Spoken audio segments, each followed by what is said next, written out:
Hey guys, what's going on? Welcome to another Manchester United review, looking at the upcoming game against Stoke City.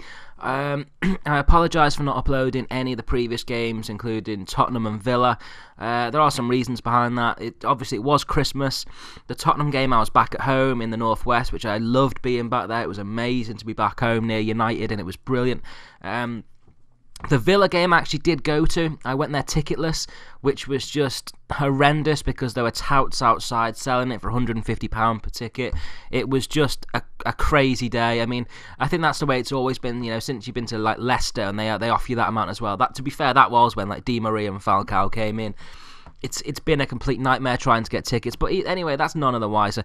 We're going to be looking at Stoke today, and two teams that actually come together in some quite good form at the moment. Stoke City are doing very well. Obviously they've beaten Arsenal, they drew away to Palace, they lost at home to Chelsea, which is understandable. They've beaten Everton away, and they've just beat Albion at home 2-0. So, they're looking good, they're looking strong at home, which is always a worry because, the Britannia is always a place where, the fans get behind them and they can always change the game, which is very, very good. But, just looking back at United, and we look back at how they got on in the previous game against Tottenham, I didn't go to that one, unfortunately. There was no chance I could get down there. 12 o'clock kickoff was just ridiculous. But by the sounds of other Reds that travelled down there, it was disappointing. I think back in the day we used to look at that game, Tottenham versus United, as a game that actually meant something quite big. But by the sounds of it, we missed lots of chances. Defenders weren't doing their jobs again, with the likes of Phil Jones, Johnny Evans, which were a nightmare. I think all three substitutes that he brought on were all defenders. I'm sure they were, which was kind of worrying, really. But we just need that someone else to come on. I mean, as much as I like Wilson, I do like Wilson a lot. Is he an impact substitution? Is he someone who you could bring on who he's going to get a goal? I don't think he is, and I think that's a bit of a worry. I know that we like to see him. All United fans are chuffed that we've got this homegrown talent that's coming through, which is very good. But on the other hand, is he going to be a player to come on and get a goal when we need a goal?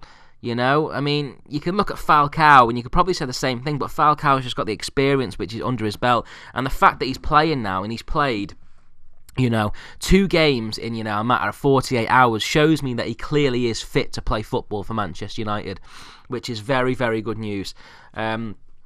There was also a boost with Ander Herrera. We just need the likes of Di Maria back. If we get Di Maria back and Blind, we'll be laughing. We really will. I think we've got some tricky games coming up. I think, obviously, Stoke City is such a hard game. If we get 3 points there, I really think that's not a bad Christmas period that we've had. I really think it's been okay. After that, we play Yeovil away, which, I'm sure that he won't be playing all these, amazing superstars for that game, but it'll give people a run out, which is important. Sorry, I've got such a bad throat. I'm so ill because of Christmas. It's bloody like -4 here today. And then obviously we come back to Old Trafford against Southampton, which is going to be a massive, massive game. 2 clubs that are pushing for the Champions League. Southampton really have got nothing to lose. United have got everything to lose in the fact that we are expected to get in the Champions League. It's going to be a really interesting couple of days or a week or so. And we know just how important it's going to be. It's going to be huge for the football club. And I think a point away at Spurs, when you look at it, at the beginning of the game, I would have took a point at Spurs. But every time you listen to what's gone on in the game, you always know that you probably should have done better. Okay? But anyway, guys, let me know what you think the score is going to be against Stoke, and I shall see you later. Bye-bye.